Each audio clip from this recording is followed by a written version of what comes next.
Good morning, my friends. Wiggle here. Just going to update you on what I'm working on. I'm extending this roof out, making a little shelter here.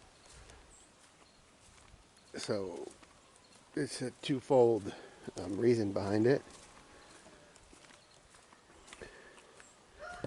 First, the reason on Facebook Marketplace, I was looking for a propane dryer,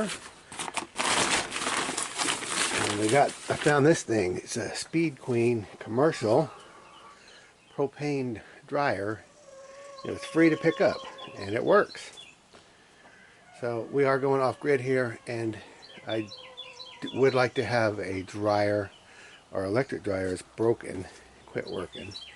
So this, these Speed Queens are super tough, run forever, and it'll run on a propane tank.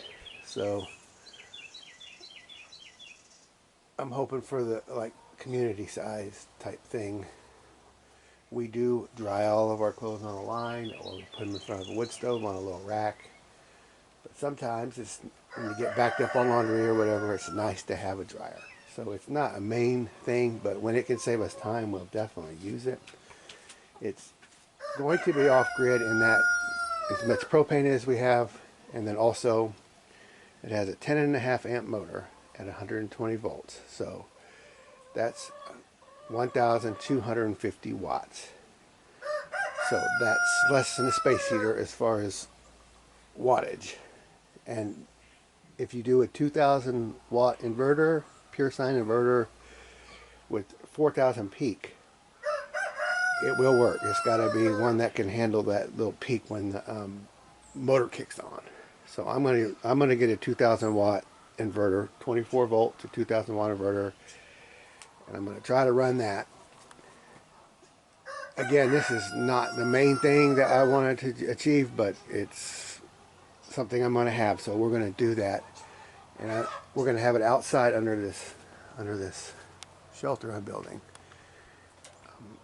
We got to tear down the fence, push it back out a little bit. It's got a lot of ductwork and so forth. But anyway, if we ever are doing like hospitality in tiny homes and the little trailers I have, and you need to wash a bunch of sheets and a bunch of towels, I have a way to dry them. It's not really something I'm going to make available to the community necessarily. There's a context to it, but I got it free, and this area this is going to house it. You still have to come outside and drag your clothes over here to use them, so it's not super convenient, but if it saves labor, it's worth it. The main reason for building this thing is these barrels of feed are getting wet, and I just want to have the feed underneath cover, underneath the roof. Buying the big 1,500 pound bags, it comes in a big giant sling basically, and they unload it, and then we'll just shovel the feed in these barrels. So I get like whole corn, whole wheat, whole barley, and the plan is to have barley, to do barley fodder for my meat birds. When I do that, I want to have a barley sprouts. That's the main feed source I want to have besides just forage. It has the protein, it has everything you need to raise birds on. So, and maybe you could, supplement them with some peas or something if you really need the I think the protein will be fine though, but we'll find out. So I'm going to have it where I can have all of my barrels under cover so they're not getting rained on, and then that's just more protection for my feed. And I use these barrels to keep the rodents out. So the main thing for this will be the dryer and the feed, but also like we can park bikes under here and stuff when it's raining. We're having a problem. We ride bikes all over the place, so I want to keep them out of the rain so all the parts don't rust and so forth. So this could be a place to park. One of my challenges is this ditch. Is where my drainage comes from. This whole hill comes down this way, it goes out that way, and then I capture it and put it in the garden down there. So I'm going to have some challenges on the floor with that. I did want to mention, when I'm cutting those logs on the sawmill, and I get these rough slabs as you're cutting down your log, I use these as is on the roof. So obviously I would cut it off because this is the smaller side. You can't really use that. So I will use that, and I will put the wide side down, and then you end up with something like that.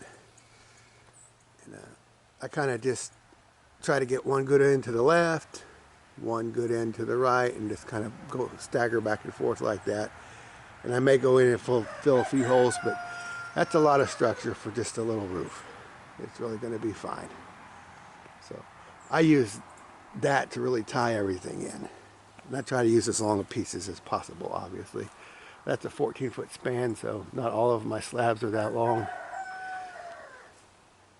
So I guess I'll just show you later when I get further along here. And I am going to kick the wall out a little bit because for the vents on the dryer, it's a massive dryer, so it needs, I'm not sure where the roof's going to end up.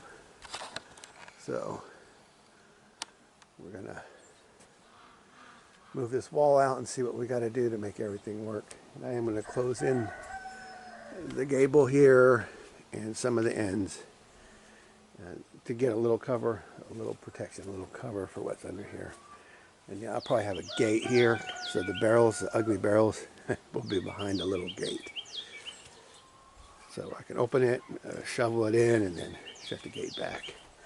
I'm also going to move the gate. These two gates will be moved.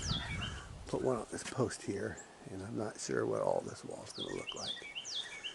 But anyway, I just thought I would show you my latest project. So thanks for checking it out. This is Wiggle Out.